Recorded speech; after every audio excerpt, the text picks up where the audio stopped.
The stars are right, and that means it's time for another episode of The Whisperer in Darkness. I'm your host, the Man from Leng. Thank you very much for joining me today. On this episode, we are continuing our campaign through the Circle Undone. That's right, we are tackling At Death's Doorstep with none other than Diana Stanley. This is my second crack at this particular scenario. I had posted a playthrough earlier of At Death's Doorstep, and then one of the viewers kindly pointed out that I had set up the scenario wrong. Apparently I have trouble reading the rules and misplaced the clues at the beginning.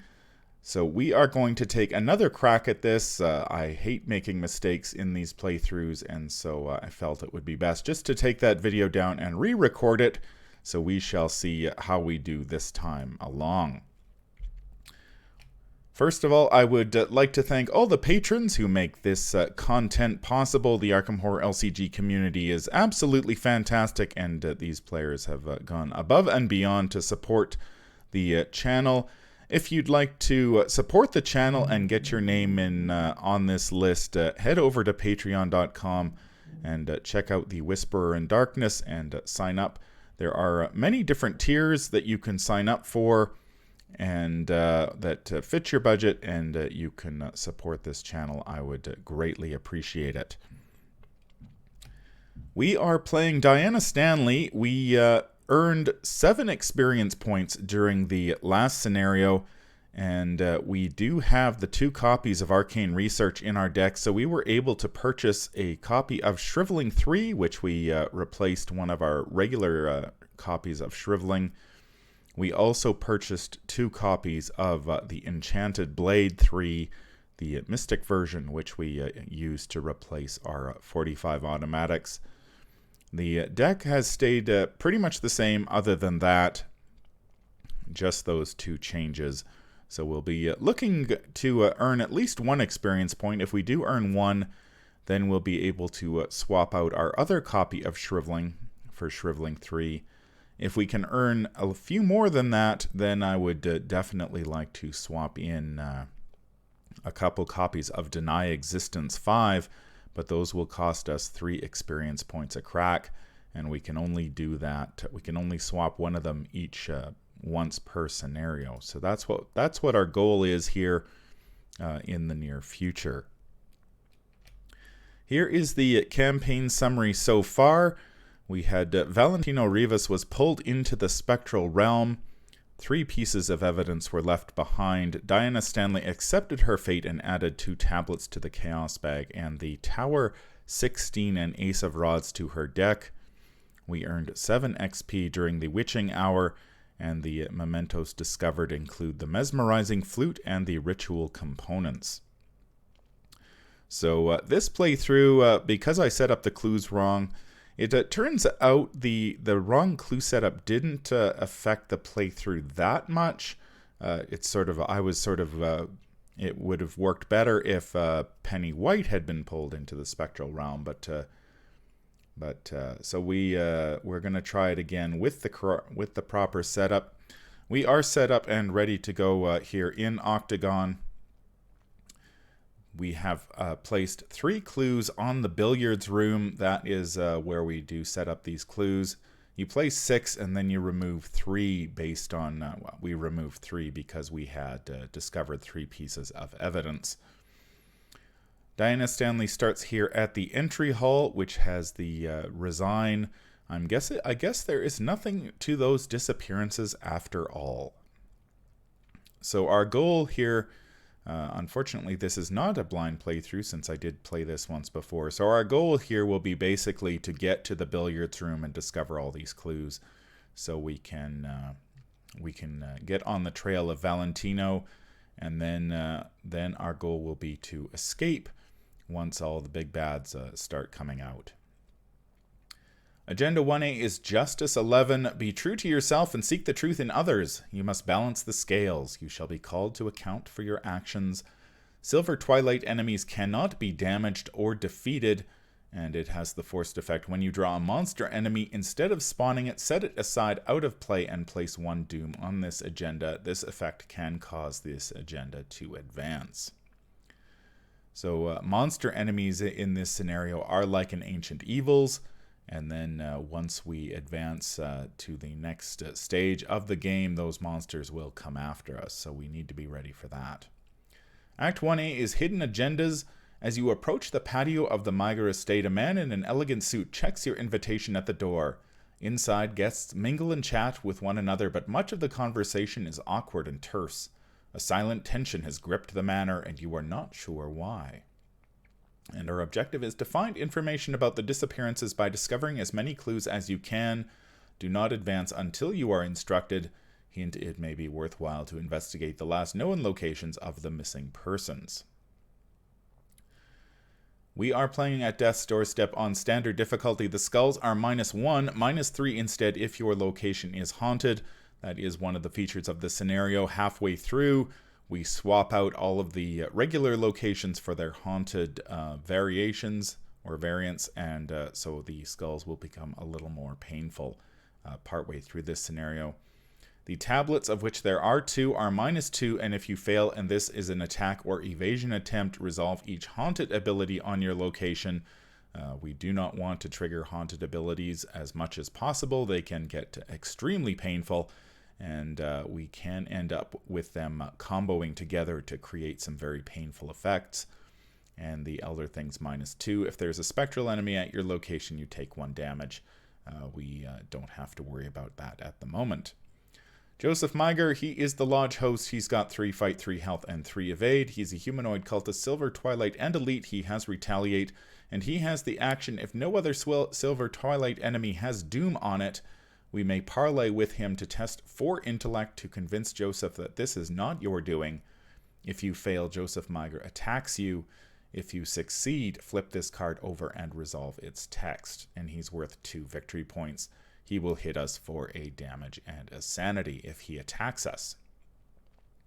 So our goal, in part, is to try to save him from his horrible fate. That may be more difficult than planned, just because we will encounter the Spectral Watcher at some point, and so we will have to either deal with it or let it probably go after Joseph. Diana Stanley is here. She has 3 resources because her basic weakness is indebted, so we start with 2 fewer resources. She also has 2 mental trauma due to the double arcane research that we took at the beginning of the game. She is a cultist and has the Silver Twilight trait, which does affect this scenario somewhat. And she gets +1 willpower for each card beneath her, and after we put a card beneath her that cancels or ignores a game effect, her willpower will go up, and we get to draw a card and gain a resource. Her Elder Sign effect, of course, is +2, and we may choose a card beneath Diana Stanley and add it to our hand. I think we're set up and we're ready to go here, so we'll shuffle up our deck, and we will draw our opening hand and see how we do. We have Deny Existence, Ward of Protection, Reckless Assault, another Ward of Protection, and Torrent of Power, in addition to Dark Insight, which starts the game in our hand. We will be keeping the, I think we're going to keep the Deny Existence and Ward of Protection, and we will mulligan these 3 cards. And we will see how we do. There is St. Hubert's Key. That is awfully nice because it will give us +1 willpower, +1 intellect, and -2 sanity, which will help us turn on our Reckless Assaults. There is an Enchanted Blade. Nice to see a weapon this early in the game. And we get Dark Prophecy again, which another card that we can stack underneath us if necessary. We did not draw an ally such as David Renfield, who will help us purchase all of these goodies. But hopefully we will see an ally sooner than later. We also have Alyssa Graham as an option in terms of allies. So we will probably want to get our St. Hubert's Key down first, just because that will give us the intellect we need to do some investigating. So I think what we'll do, we will start the game. As our first action, we're going to gain a resource. As our second action, we're going to use our St. Hubert's Key, or we will play it. So our willpower will go up to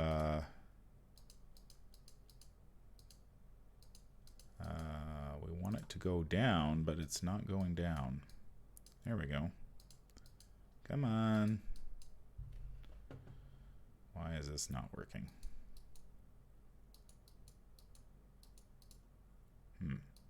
All right, we'll just have to adjust it manually. So we are at 1, we are at 2 now. We go up to 4 intellect and 3. Okay, so we need to go up 1 agility. There we go. So we are good. That was our second action. I think our third action will be to move up to the Victorian halls. Victorian Halls is a 4-shroud location with 0 clues. As an action, we can go looking for trouble, discard cards from the top of the encounter deck until a Silver Twilight enemy is discarded, spawn that enemy in the Victorian Halls, then we can gain 2 clues from the token pool, group limit once per game. Not sure we want to bring trouble to us, since we cannot damage or defeat them, and I'm not... well, we do have a pretty, well, our agility is average, but we can probably get away from them if necessary. So maybe that's worth a try. We can see if we can't grab a quick 2 clues, and then we can head this way to the trophy room and billiard room and grab some more clues there. That's going to do it for the investigation phase. No enemies to worry about. There's our reckless assault. So that's awfully nice, because our sanity is now 5. So we do, it is turned on. That's why we have it in there. So our reckless assault is turned on, and we may commit it for 4 giant combat skill icons if necessary. Now we just need to get our enchanted blade down on the table, and we will be good to go.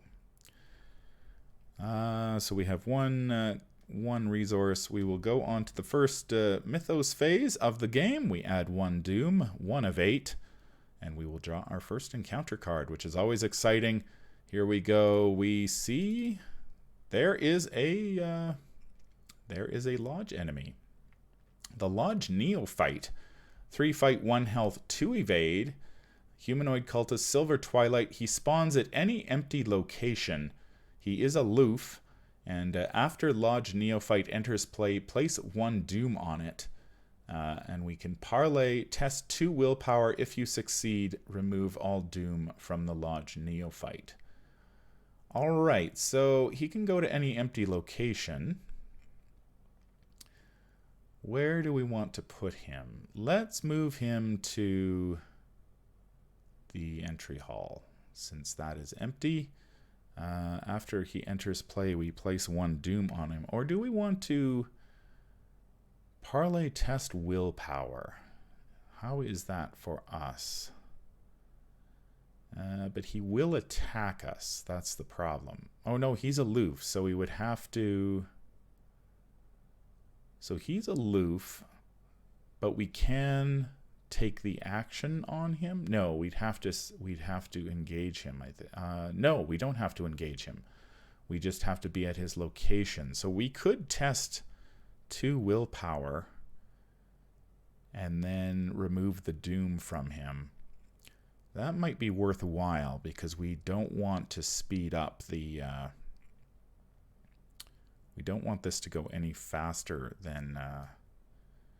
let's put him at the trophy room. Maybe we can grab some clues. Do we want to do that, though? Man.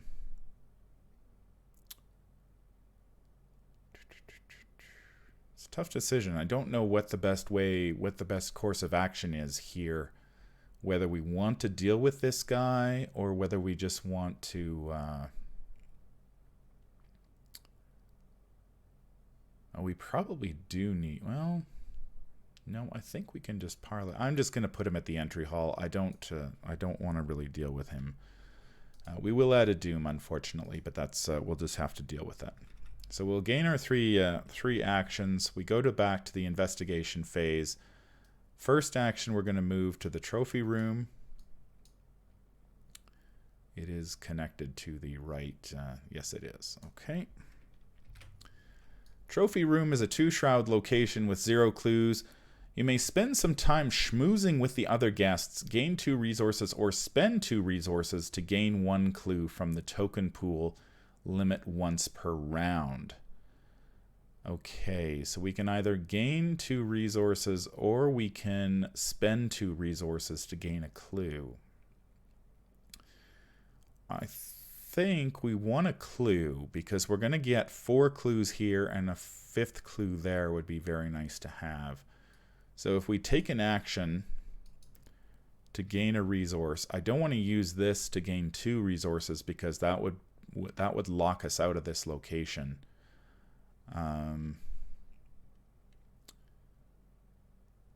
Or do we take the 2? That would put us at 3. No, I want the clues. So we're just gonna gain a resource the hard way. Then we'll spend 2 resources to gain a clue. So we moved, we took an action, and then we did that. So we've used our 3 actions. We draw our Ace of Rods during the upkeep phase and gain another resource. Unfortunately, we did not draw our Ace of Rods during the setup, so that we'll have to pay for that if we want that extra action. And right now we are low on resources. 3 of 8 Doom in play. Our encounter card is going to be Whispers in the Dark. Put Whispers into Dark next to the agenda deck. Each location gains Haunted. Take 1 Horror. When the round ends, discard Whispers in the Dark. So each location is going to gain Haunted, take 1 Horror. That may be rough for us here. We could cancel that. But that doesn't really hurt us all that much, so I'd prefer not to. I'd prefer to save my cancel for something a little tougher. Let's use an action. We can gain 2 resources here. We're probably not going to investigate yet because we don't want to be taking a horror every time we fail an investigate check. We can actually use this trophy room again to our advantage to gain 2 resources. Then we can spend those resources to get our enchanted blade out. So we've got our weapon out, and it has 4 charges, and then we can use our final action to move over here to the billiard room. Billiard room will gain... Oh, it doesn't gain any clues. Okay. Oh, but we can test 3 agility. 3 shroud location with 0 clues, but it has 3 on it. Test 3 agility to compete with the other guests. If you succeed, gain 1 clue from the token pool, limit once per round. So ideally we want to grab these 3 clues and then 1 more. And that will give us a good head start on this game. No enemies to worry about. We draw another Deny Existence. Okay, excellent. That comes in very handy because it can be used to get rid of our weakness, the terror card. So that's very helpful. We add a Doom. We are at, and this Whispers in the Dark will simply go away. We are at 4 of 8. Our encounter card is going to be a Crypt Chill.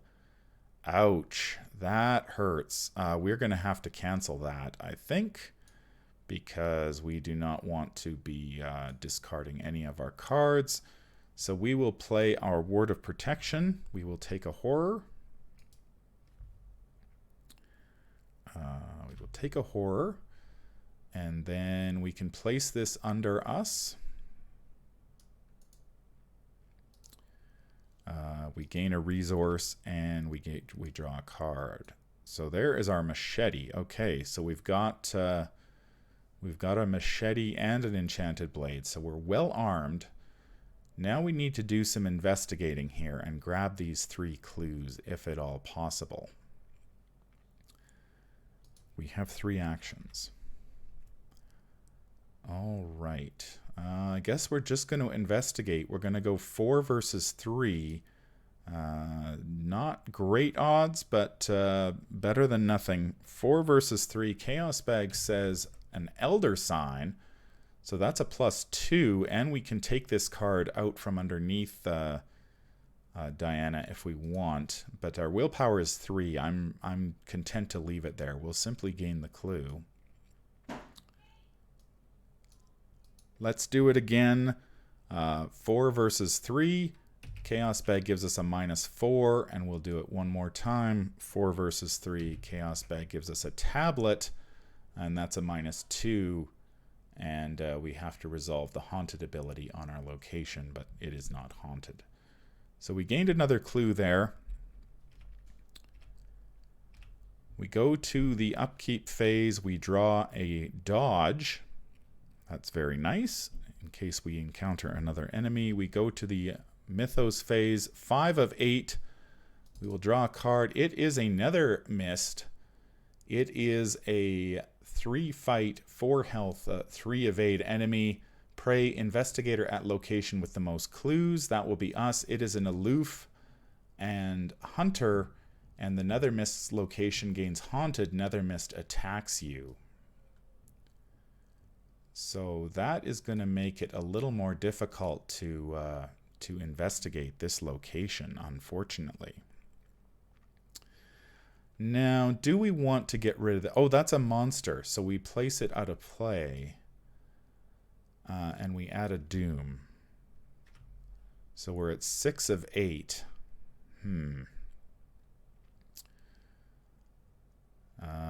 We could cancel that with Dark Insight.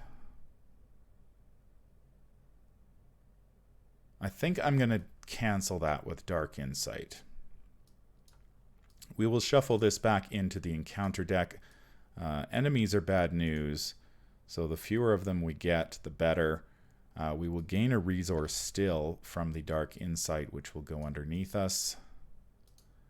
And our willpower will go up. And we will draw another card, which is going to be Alyssa Graham. Okay, there's our ally. She will be very helpful if we need to do some investigating. And she does have that very nice controlling the...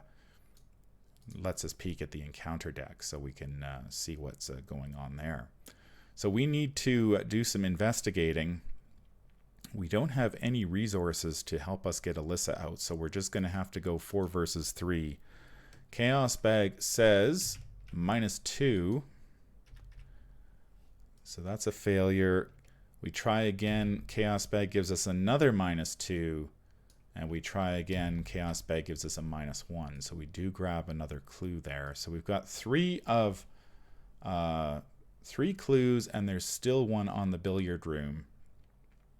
We're going to have one action left over, or one turn. We draw a Dark Prophecy, so we need to discard something.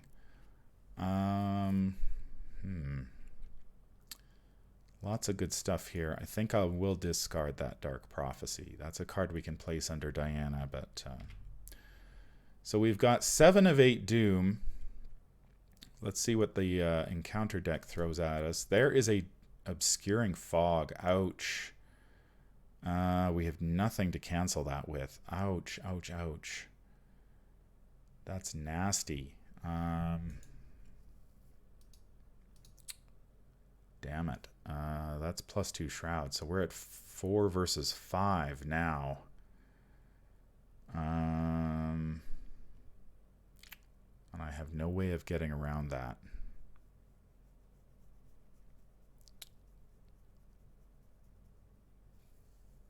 Because I think we're going to advance this turn. So, what we can do...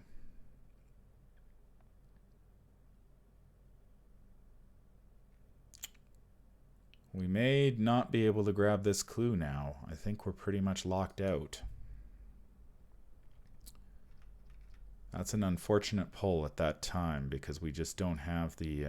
we don't have anything. We don't have any of our flashlights. We don't have any of our perceptions.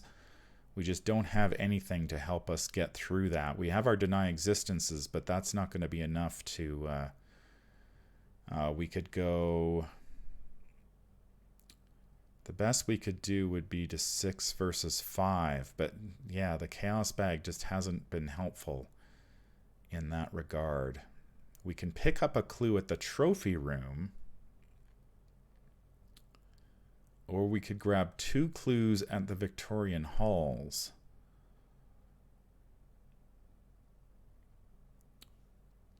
If we spawn a Silver Twilight enemy.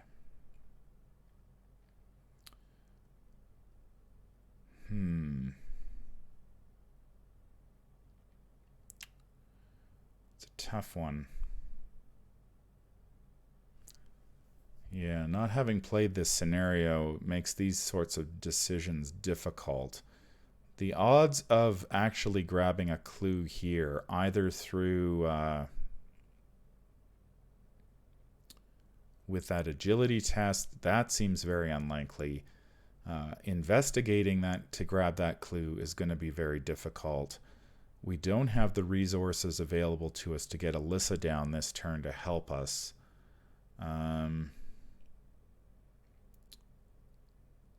I feel like we should just go grab a Silver Twilight enemy and grab 2 clues there. Because we're going to have to spend 3 when we advance, and then we're going to have to spend... we need another 4. So that would give us 2 clues of 4. Man, that's really unfortunate, that pull. I think I'm going to do it. I'm just going to go back to the Victorian halls. We're going to take the action to look for trouble. We're going to go find... We're going to go find us a Silver Twilight enemy. There's a Crypt Chill. Mysteries of the Lodge, another Obscuring Fog, another Mysteries of the Lodge. There's a Wraith. There's another Mist. Fate of All Fools, Terror in the Night, Shadowhound, Fate of All Fools, Trapped Spirits, Wraith, Whispers in the Dark, Shadowhound. There's the Keeper of Secrets. He's a Silver Twilight enemy, is he not? He is. So he is aloof.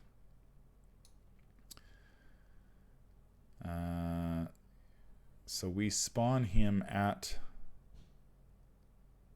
the Victorian halls. Okay, and then we gain 2 clues.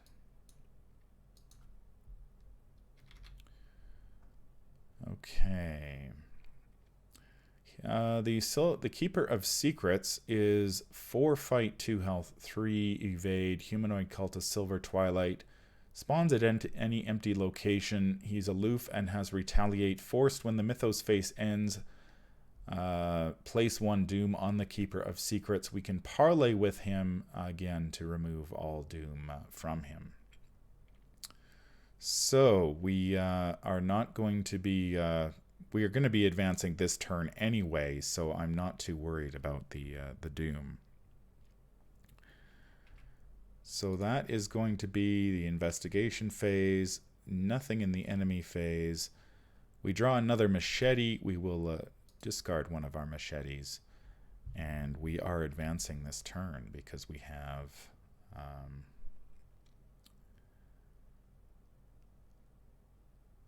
okay, so he is going to gain a doom at the end of the Mythos phase. Okay. So we are advancing. So you have uncovered, this is Pulled into the Shadows, Agenda 1B. You have uncovered some of the evidence pertaining to the disappearances, but the truth has yet to be unveiled. If the investigators do not possess 3 clues as a group, they lose all their clues. If the investigators possess at least 3 clues as a group, they must spend 3 to spawn the set-aside Joseph Miger enemy at the location other than the entry hall that is farthest from all investigators. So we can spend 3 clues to spawn him at the... I think we want to go to the balcony. Can we actually test 4 to deal with him? To parlay with him? Maybe. Maybe. We'd be a 5. We'd have to commit some cards to it for sure. Open the campaign guide and proceed to interlude Record of the Lost. So I have a feeling we did not manage to do that. We check the missing person section of the campaign log. If Valentino's not crossed off and there are no clues, so we don't bother we're not on Valentino's trail, unfortunately, because there is a clue there. And then we advance to Act 1B. Act 1B is Death Approaches. Before you can investigate further, the building is suddenly plunged into icy darkness. All of the lights flicker once and are snuffed out. A thick, otherworldly mist begins to seep into the corridors, causing everything it touches to decay. We move each investigator and each enemy currently in the entry hall to the Victorian halls. All right, then for each location, we spawn the set aside spectral versions of that location and swap them. So we swap, so we can pull all these away and swap them with the regular location, or with the spectral locations. So that will go there, there, there. Billiard room goes there, master bedroom goes here, balcony goes here, office goes up here. Okay. In player order, each investigator spawns one of the set-aside monster enemies that at his or her location. There are no monster enemies. We spawn the set-aside watcher at the entry hall and shuffle the remainder of the set-aside the watcher encounter set at the and the Realms of Death encounter set. So we go looking for the watcher. He spawns here. Then we shuffle all these in. I believe we shuffle the encounter deck as well.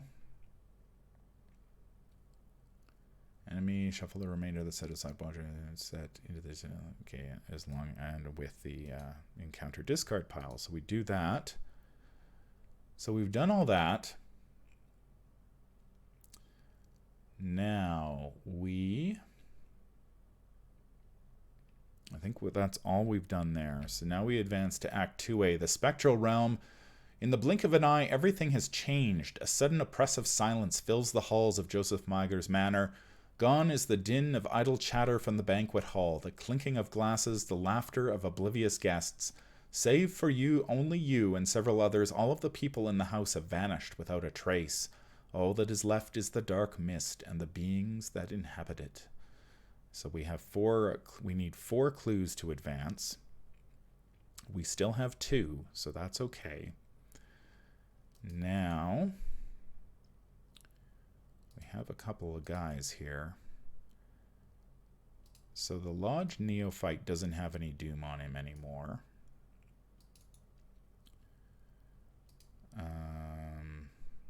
This guy doesn't have any doom on him, but we're going to have to place a doom on him at the end of this phase. So this goes away. We have Over the Threshold, Agenda 2A. Does this have something to do with the 4 missing persons? And if so, what does that mean for your survival? Each Silver Twilight enemy gains Victory 0 and counts as an investigator for the purpose of determining where Hunter enemies move during the enemy phase. Forced after the Hunter enemy's move step of the enemy phase, each ready Spectral Hunter deals its damage value to each humanoid enemy at its location. So when the Spectral Hunter moves, it will start attacking these people. All right, so this Lodge Neophyte is probably going to bite the dust because he's only got 1 health, but the Keeper of Secrets will not. So we need to gain 4 clues is what we need. We are at the Victorian Halls, so we will spawn that. It's a 4-shroud location with 0 clues, and its haunted ability is lose 1 action. We still need to draw an encounter card. Shuffle that up, and we'll just draw an encounter card, which is going to be Trapped Spirits. Test 3 agility. For each point you fail by, we take a damage.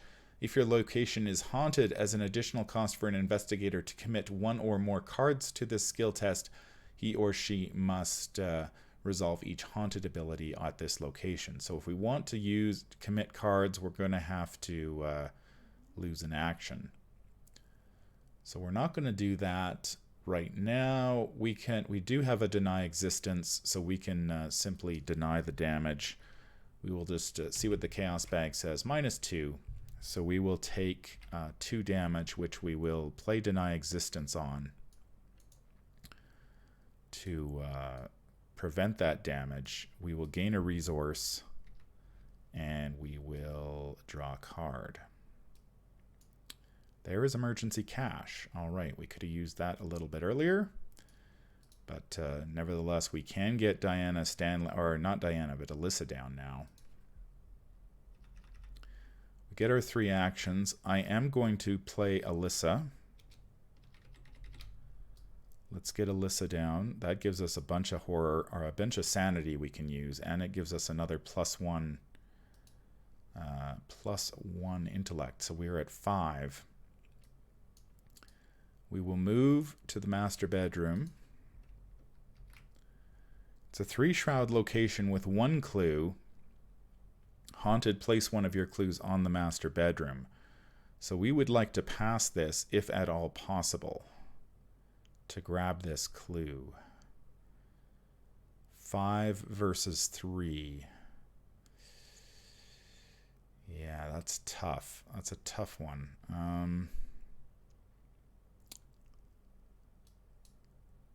Or we could just go and see Joseph, but Joseph would attack us this turn. We don't want to be attacked, but we do want to save him.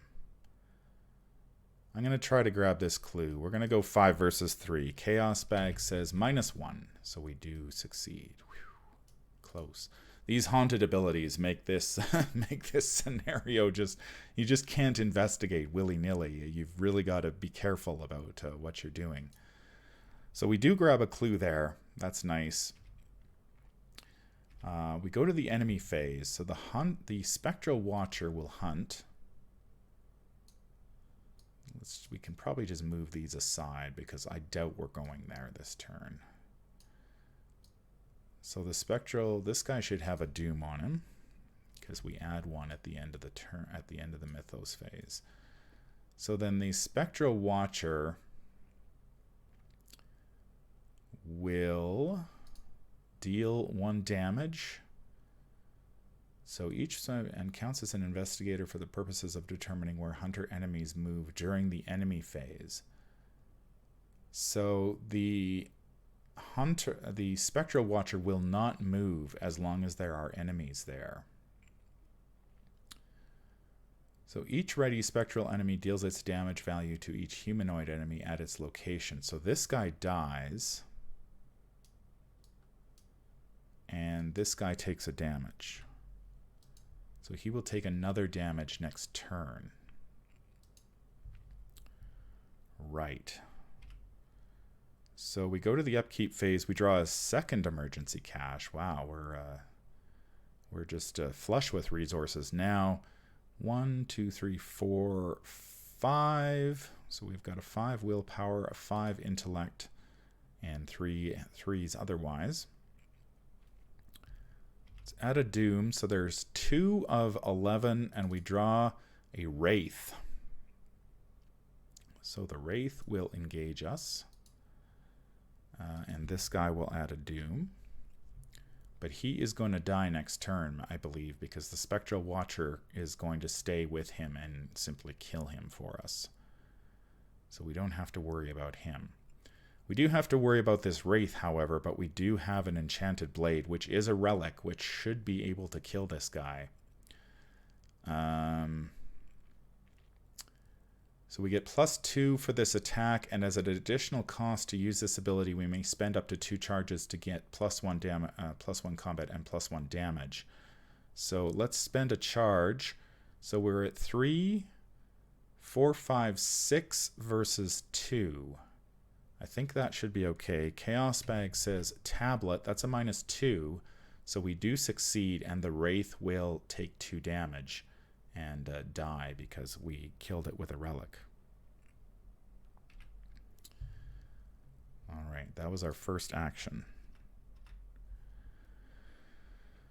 Second action, we might as well start using Alyssa here so we can see what our next encounter card is going to be. So we know what we're dealing with. We are going to have a Terror in the Night. Okay, I'm fine with that. I am fine with Terror in the Night. All right, now we need to go chat with Joseph here.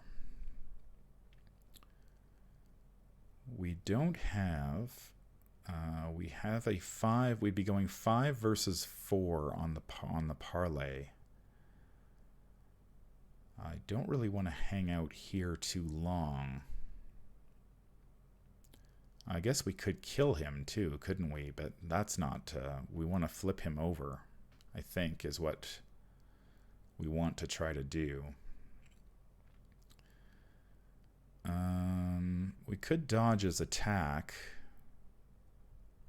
and get another card underneath us. Or we could dodge the Spectral Watcher's attack is also a good idea.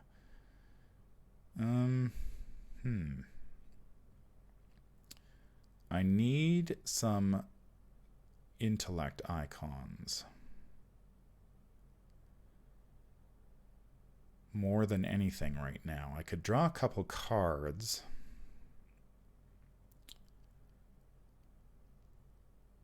So he's going to hit us for a damage and a horror. But we could... He would attack us.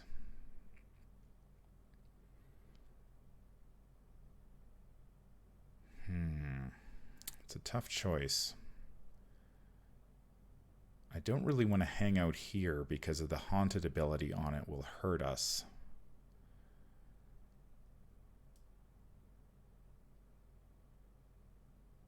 Five versus 4, eh? Alright, we're going to move. We're going to take a risk here. We'll move in. We'll engage Joseph. The balcony is a 1 shroud location with 1 clue, and each of your cards with health takes 1 direct damage if we trigger the haunted ability.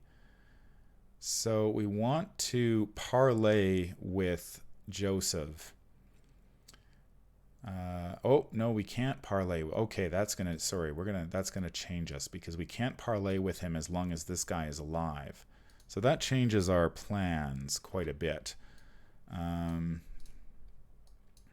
Yeah, we can't parlay with him as long as that guy is in play. So we might as well just draw a couple of cards. First card is a Drawn to the Flame. That's good. Second card is a Flashlight. Okay, so we draw 2 intellect icons. That's going to be very helpful. So we go to the enemy phase, the investigation phase. We go to the enemy phase. The hunter remains, the Spectral Watcher remains where he is because there is a guy here, and then he kills him.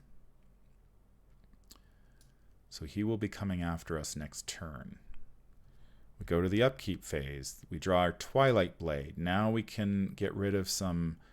We need to discard 3 cards. We will get rid of the emergency cache. And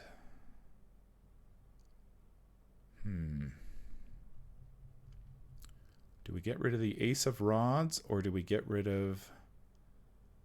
I think we can get rid of the machete. No, we don't want to get rid of the machete. It's our only other weapon. Maybe the Dark Prophecy?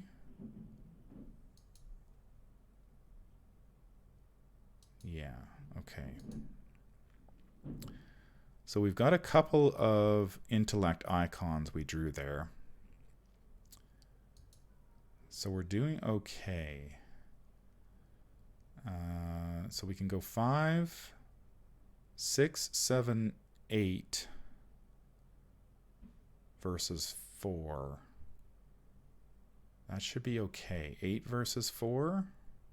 That should be fine. Okay, so now we can go... it's the Mythos phase. So we add a Doom. We draw an encounter card, which we know is our Terror in the Night. So test 4, if you fail, put Terror into Night into play. If we fail by 3 or more, we gain Surge. So we're going 5 versus 4. Chaos Bag says -2, so we do fail, so we put it into play, but it doesn't gain Surge. All right, it's our turn now. Let's use Alyssa to see what's coming up next. Love Alyssa's ability. Looking at that card. We've got a Fate of All Fools, so that's fine. That's just going to go in our threat area. Now we can move. We can move to the balcony.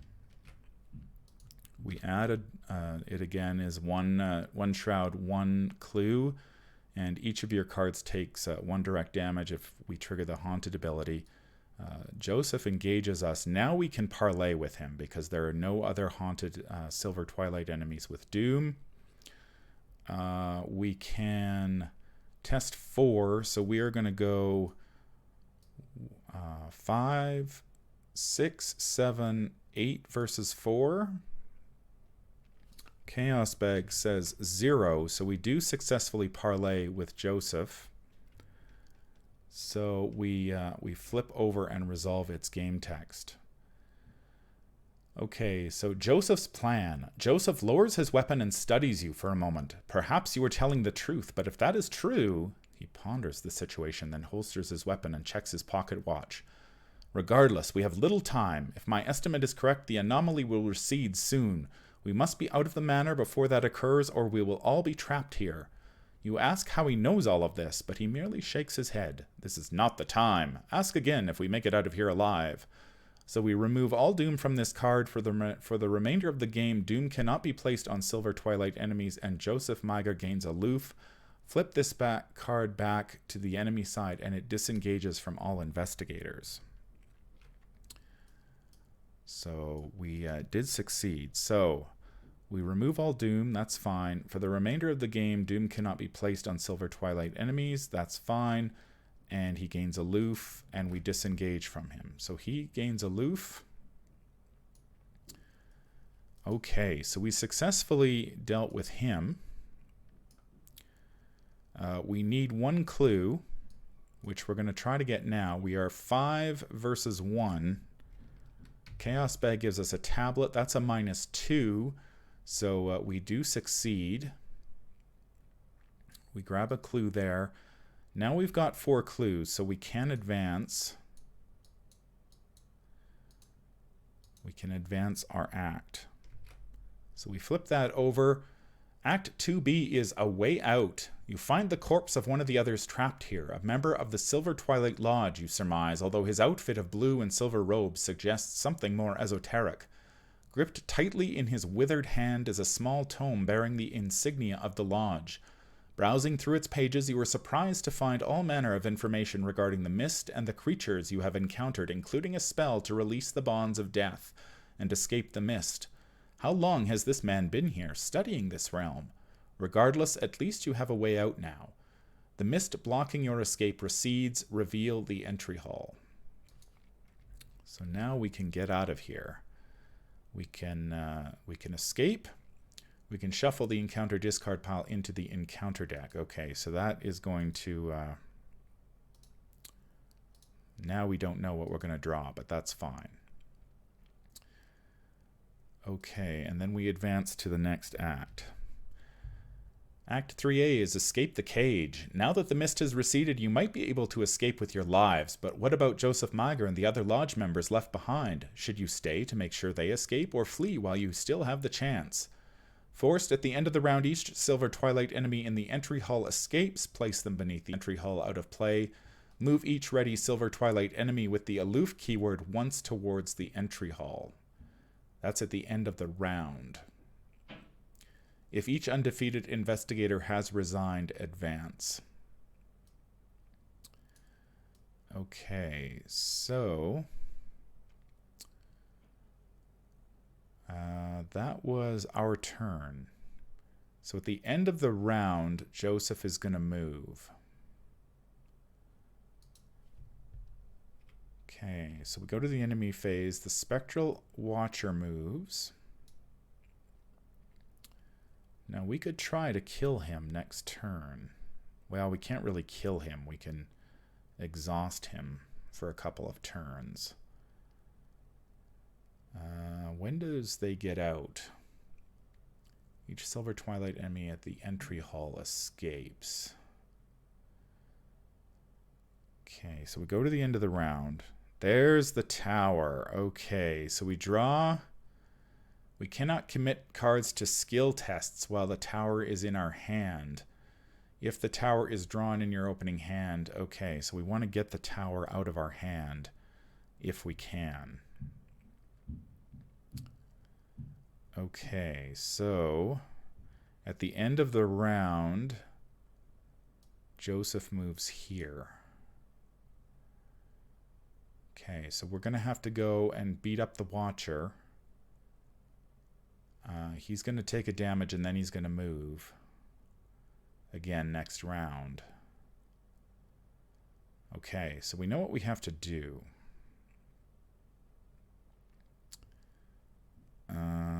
All right, let's go to the Mythos phase. 3 Doom of 11. We draw an encounter card, which is going to be the Trapped Spirits again. Test 3 agility. For each point you fail by, you take a damage. If your location is haunted, as an additional cost for an investigator to commit 1 or more cards, we have to resolve each haunted ability. We're not going to commit any cards to this.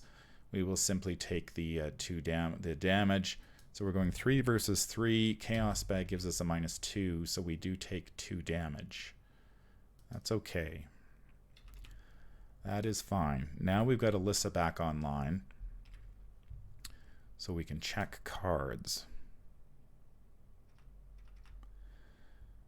Okay, so we will go. Let's use Alyssa. Check what this card is. It is a Crypt Chill.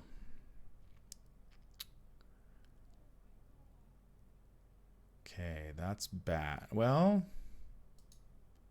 we have a willpower of 5, so we could pass that, but we can't commit anything to it. Do we shuffle that away?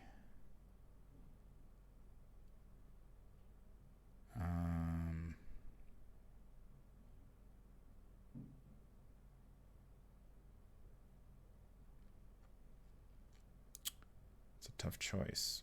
I think we do. I think we add a Doom. We add a Doom to Alyssa to shuffle this card back into the deck. Or does it go to the bottom? Yeah, it goes to the bottom. Okay. So this is on the bottom of our deck. Okay.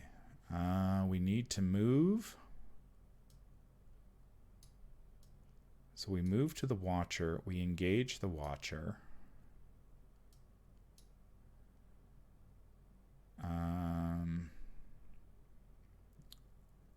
We could try to kill the Watcher.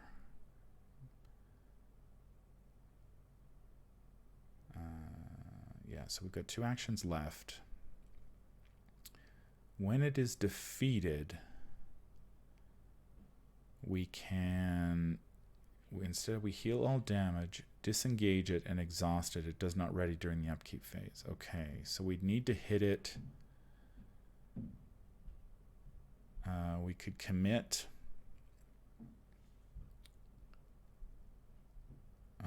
We could spend 2 charges. That gets us 3 damage. And then we could commit 1 more charge and hit it again. Okay, so we'll spend 2 charges to push us up to 3, 4, 5, 6, 7. And we're hitting for 3 damage. Chaos Bag says -1. So this guy will take 3 damage. 1, 2, 3. Okay. Then we can commit. We can spend 1 charge to go 3, 4, 5, 6. 6 versus 3 for 2 damage. Chaos Bag says -2. So we hit him for all the damage. So when he is defeated, instead of discarding it, we heal all damage from him. And then we disengage from it and exhaust it, and he will not exhaust. He will not ready next turn or during this upkeep phase. Okay, so during the enemy phase, he will still deal a damage to Joseph.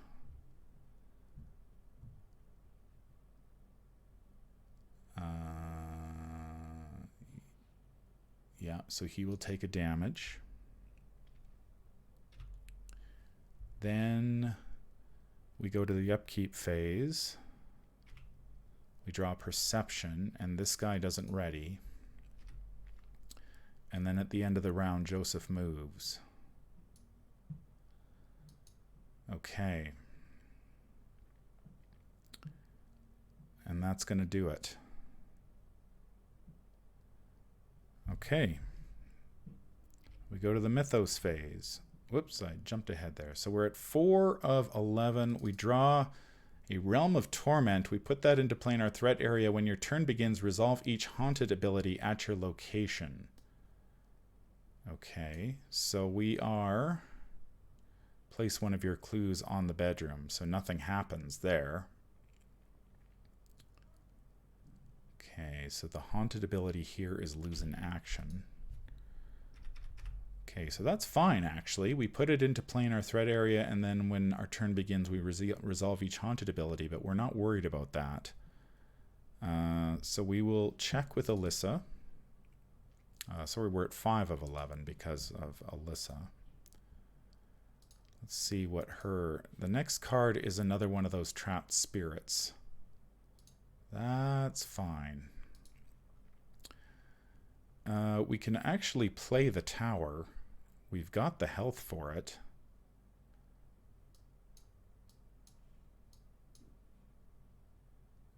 Whoops, what am I doing here? We can play the tower. We'll pay 4 to play the tower, so that gets that out of our hands. So now we can commit cards to tests again. Now we can move twice. We can move back to the Victorian halls, and then we can move to the entry hall. So next turn we can resign if necessary. We want Joseph out though, so we're going to get him to resign first. So he is going to move at the end of the turn. At the end of the round, at the end of the round, move each ready once towards the entry hall.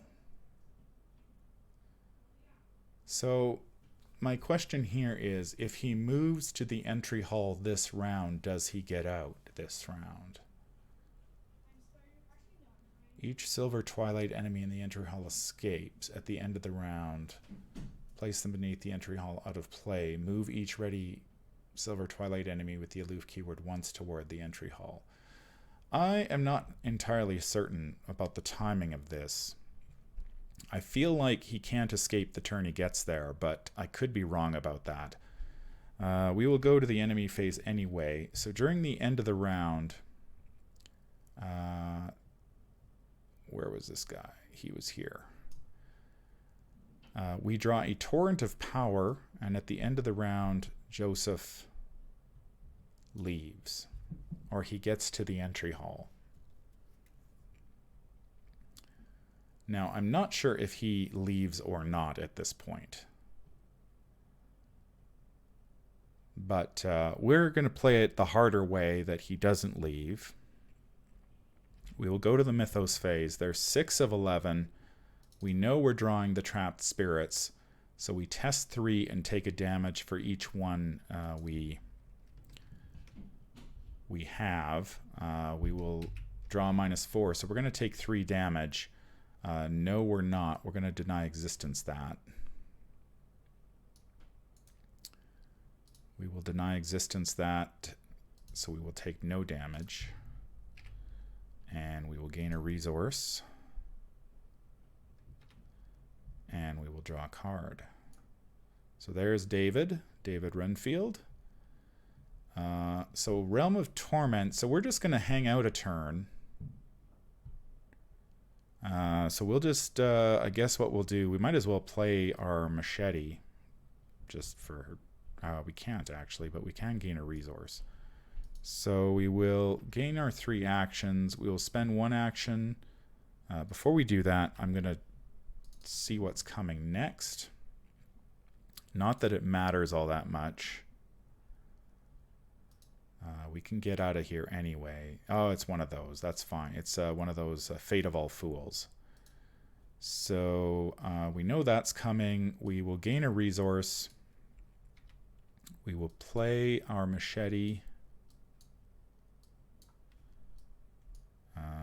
Where's the machete? It comes down. We'll replace. Do we have to replace anything? We don't. Okay, then we will. I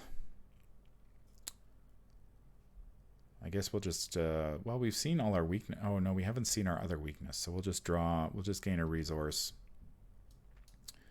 Enemy phase. The Spectral Hunter chases us. End of the round, we draw another Reckless Assault, and Joseph Miger escapes the building. So we know we're drawing a Fate of All Fools. So we've got 6, 7 of 11 Doom. We draw a Fate of All Fools. We put that into our threat area. We gain our 3 actions, and then we resign. Okay. So we made it out with Joseph this time. So that's a pretty cool thing. We managed to pass that big parlay test with him, and we did get out with Joseph. So let's see how we do in terms of... so we earned... I think we only earned 1 VP out of this at the master bedroom. Maybe we get VPs for Joseph. Who knows? Let's check our... so we advance. Sorry. We get to advance because if each undefeated investigator has resigned, we advance. So we get our 1.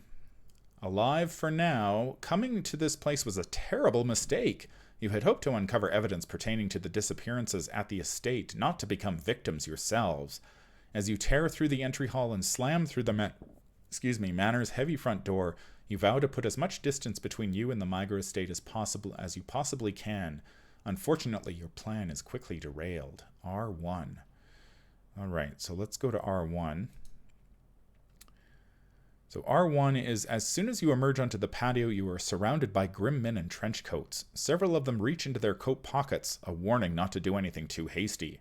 Before any threats can be fulfilled, the silence is broken by an icy voice.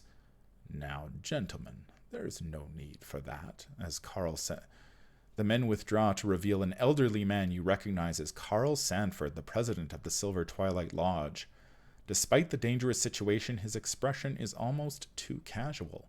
The complete lack of fear in his posture and his actions suggests a confidence backed by substantial power. His bodyguards take several steps back, allowing you to speak with Mr. Stanford privately. So in our campaign log, we record the investigators escaped the spectral realm, and we gain 1 VP. We proceed to Interlude 2, the price of power. So if at least one investigator has the Silver Twilight trait, we go to price of power 1. Then we skip to, so price of power 1 is, it's you. I did not expect you to be here, though perhaps I should have, Mr. Sanford says with a hint of surprise in his voice. I regret that you had to be involved in this unfortunate affair. I did not plan for you to be part of any of this. You narrow your eyes. You suspect fortune had nothing to do with it. You ask him what will happen to those still trapped inside. Human progress requires sacrifice, he recites stoically. It is lamentable when the sacrifice is in blood, but the price of lamentation does not outweigh the yields of our labor. We go to price of progress 3. You didn't come here to listen to Mr. Sanford proselytize about sacrifice. You came here for answers. You demand an explanation, but the elderly man cuts you off with a scowl. Yes, you speak of the incident last week. That was the creature's first manifestation at the arrival of the dark mist which you encountered inside. He glances at the front door to the manor and clears his throat.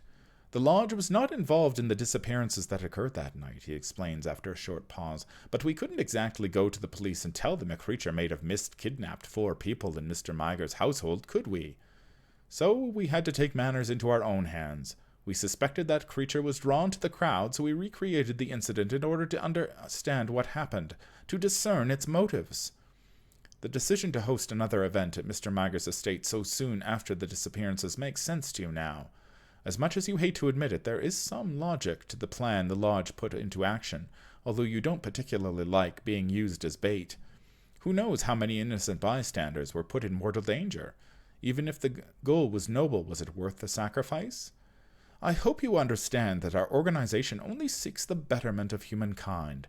There are harsh truths that lie beyond our 5 senses, Mr. Sanford says, his expression grim. If we are to survive and prosper, we must adapt, we must learn, we must understand. That is what our order seeks to achieve, a greater understanding of the world around us. A worthy pursuit, don't you agree? Check the Silver Twilight enemies in the victory display and beneath the entry hall. If Joseph Miger is in the victory display, proceed to the price of progress 4. If Joseph Miger is beneath the entry hall, skip to price of progress 5. The price of progress 5. You consider Mr. Sanford's words carefully. You believe that he is telling the truth, but you're not sure if the ends justify the means. Before you can reply, Joseph steps forward. I believe our new comrades understand the value of working together, he says politely, standing at your side. They could have escaped on their own, but they stayed behind to make sure members of the lodge were safe. Surely we are of the same mind. Courage is not the same as sacrifice, Joseph, Carl Sanford intones patiently. Do they have the will to do what is truly right for all of humanity? The elderly man turns his attention back to you, his cold eyes glinting in the moonlight. He approaches calmly, extending his hand. Regardless, you have experienced firsthand the danger of that we all face.